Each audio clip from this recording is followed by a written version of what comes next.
windy and the sky was a bit dark. So I think it's gonna rain.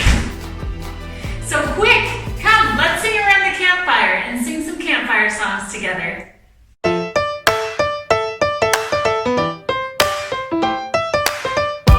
Campfire worship.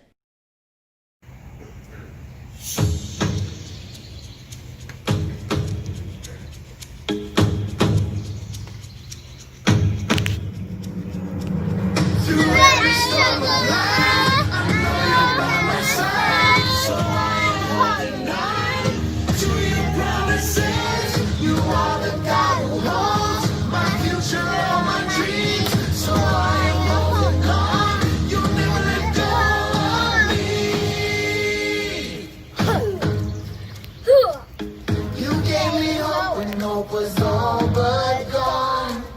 A second chance to sing a brand new song. You opened up my eyes to see. You rescued me, rescued me.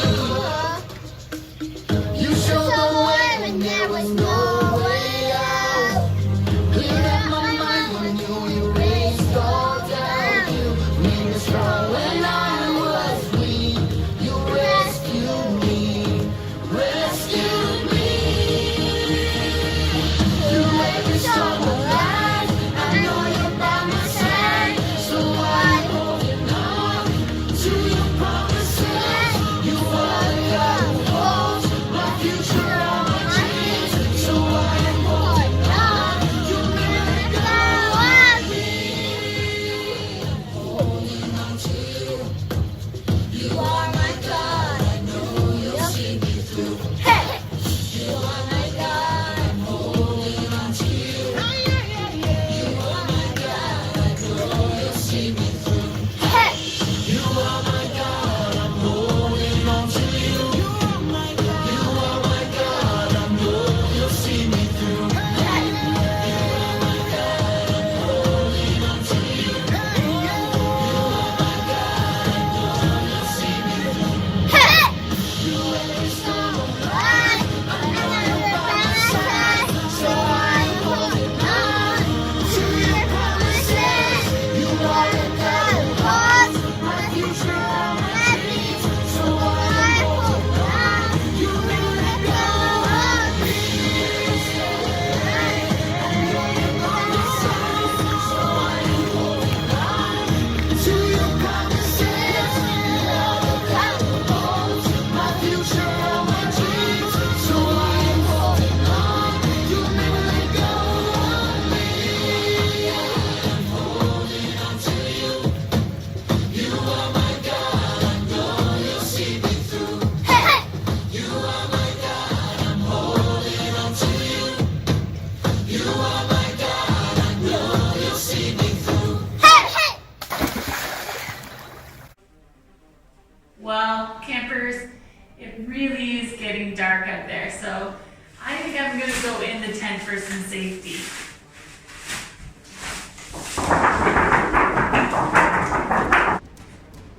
Okay, campers, I'm safe in the tent. The storm is crazy out there. It just came out of nowhere. I think we'll have campfire story inside the tent this week. Enjoy this story about a storm and Jesus and his disciples.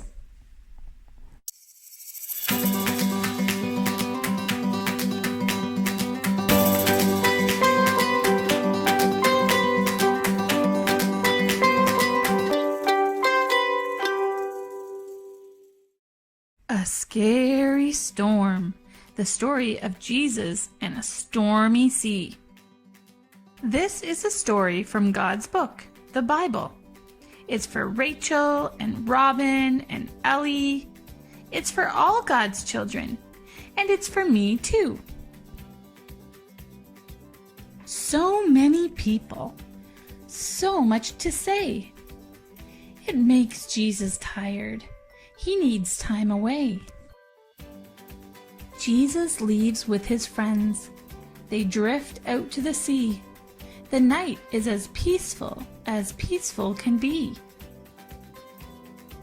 The waves are so gentle, the moon spreads its light, and Jesus looks ready to sleep through the night. But up comes a storm. It rolls over the sea. Fierce thunder and lightning, waves as big as can be. Jesus, wake up and save us, or surely we'll die. This storm is so scary, his frightened friends cry. Why are you frightened? Please, trust me today. Then Jesus spoke to the winds, and the storm goes away. The waves become gentle. Moonbeams cover the sea. The night feels as peaceful can be. But the men in the boat are amazed at the sight. The winds and the waves obeyed Jesus tonight. I wonder if you know that Jesus takes care of you too, even when it's stormy outside. Let's pray together. Dear Jesus, thank you that you are stronger than the scariest storm. We know you take care of us when we're frightened. Amen. The Captain of the Storm by Sally Lloyd-Jones. The sun was going down.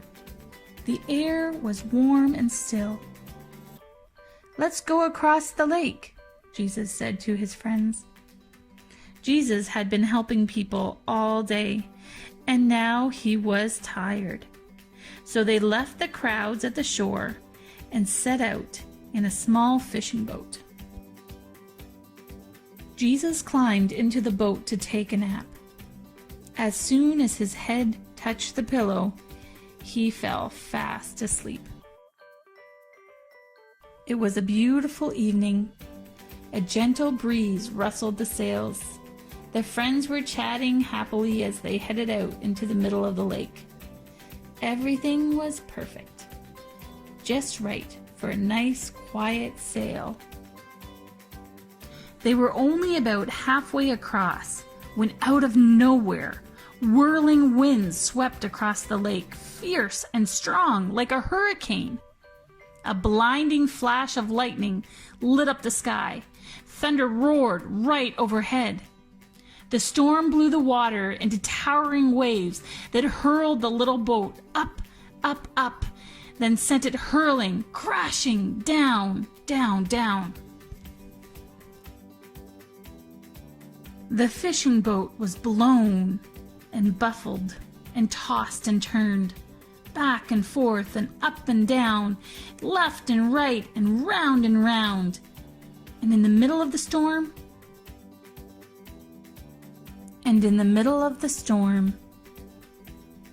Jesus was sleeping. Now Jesus' friends had been fishermen all their lives, but in all their years fishing on this lake, they had never once seen a storm like this one. No matter how hard they struggled with their ropes and sails, they couldn't control their boat. This storm was too big for them.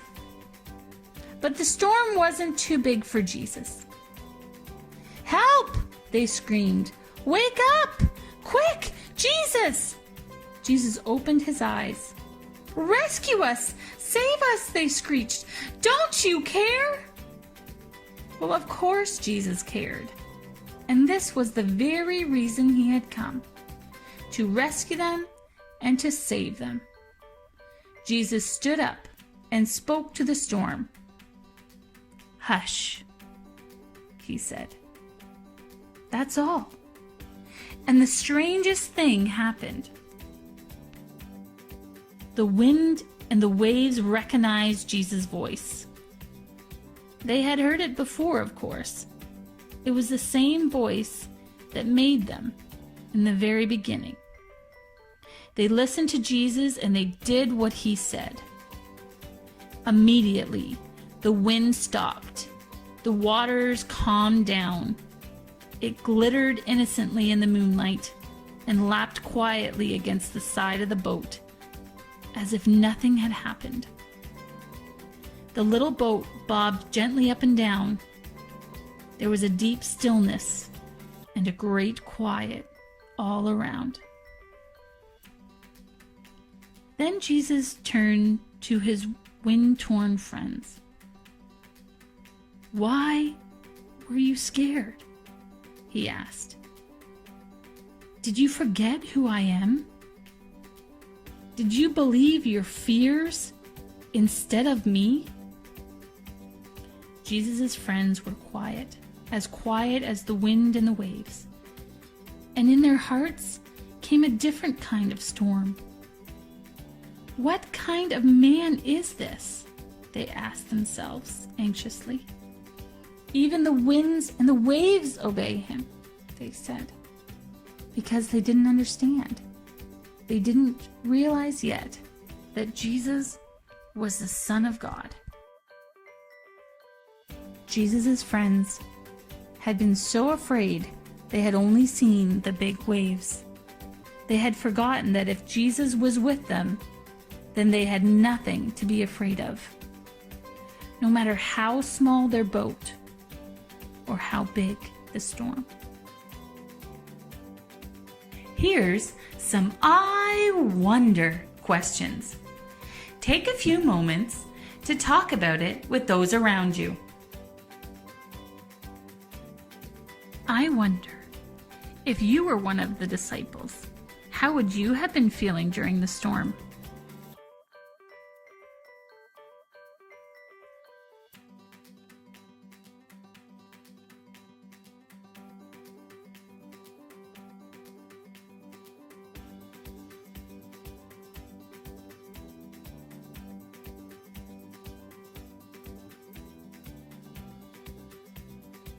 I wonder, why do you think Jesus was sleeping during the storm?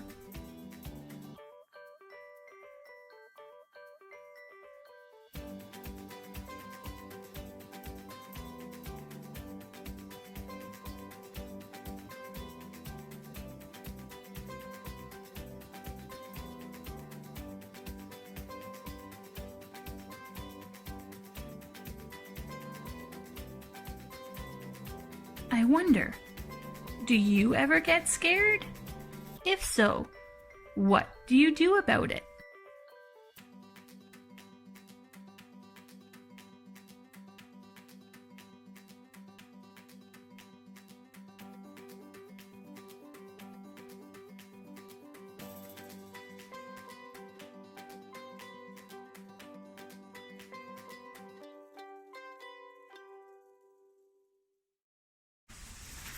Oh, campers, so much better.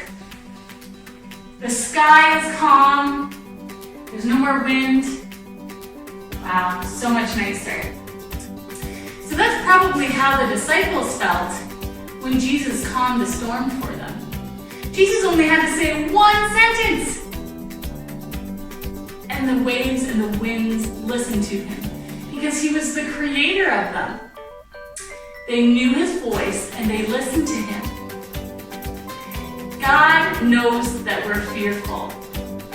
God knows that we're scared of things. But we need to know that Jesus is with us, that he loves us, that he cares for us, that he wants the best for us. So whenever we're scared of the storms of life around us, we need to know that Jesus is right there with us. Jesus is right there with us. He will calm the storms of life that come our way.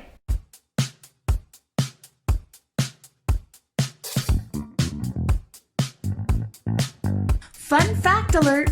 Fun fact alert! The Sea of Galilee is one of the most familiar bodies of water in the Bible, especially when reading the Gospels. Many of the stories of the life of Jesus on earth took place in and around the Sea of Galilee. This body of water is a large freshwater sea located in the Jordan Valley, around 100 kilometers north of Jerusalem. That's kind of like our waterfront in Barrie to the city of Toronto. Approximately 21 kilometers long and 12 kilometers wide, you could put the Sea of Galilee in Lake Ontario 75 times. Here's what 2 Seas of Galilees look like. Crazy, right? In the Old Testament, the Sea of Galilee was called the Sea of Chinnith. Some biblical scholars think this name comes from a Hebrew word meaning harp. The sea's location makes it subject to sudden and violent storms as the wind comes over the eastern mountains and drops suddenly into the sea. Storms are especially likely when an east wind blows cold air over the warm air that covers the sea. The cold air drops as the warm air rises. This sudden change can produce surprisingly strong winds in a short period of time. Here are some other famous Bible stories that have happened at the Sea of Galilee. It's believed that Jesus delivered his famous Sermon on the Mount on the shores of the sea near Capernaum. As read about in Matthew 5-7, Jesus may have chosen this area to preach and perform his miracles because it was the place where many sick people came to get well. The story that we heard last week, the feeding of the 5,000, happened on the shores of the sea. Jesus taught the crowd by the shore and preached while standing in a boat on the Sea of Galilee. This can be found in Matthew 14, verses 13 to 21. In Matthew 14, verses 22 to 33, we read of one of the most amazing miracles in the gospel, Jesus walking on the surface of the Sea of Galilee. Jesus invites Peter to leave the boat and come towards him, which Peter does and walks on water.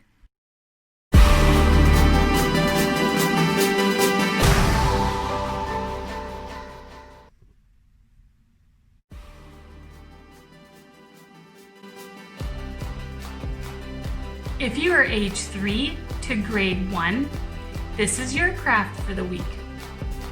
You'll need one of your pool noodles, a sail, a straw, and some markers. Decorate your sail with markers. Then thread the straw through the holes. You might need an adult to help you with this. There's your sail. Then simply stick the end of your straw into your pool noodle. And there you have your boat. Sail your boat in the kitchen sink, or take them in the bathtub and have races with your siblings. Have fun!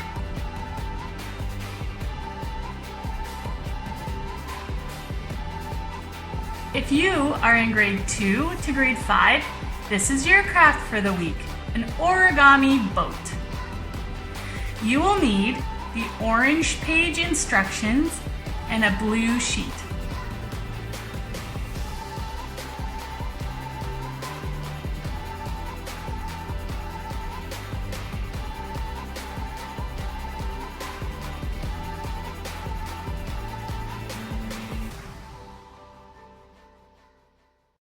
Happy crafting!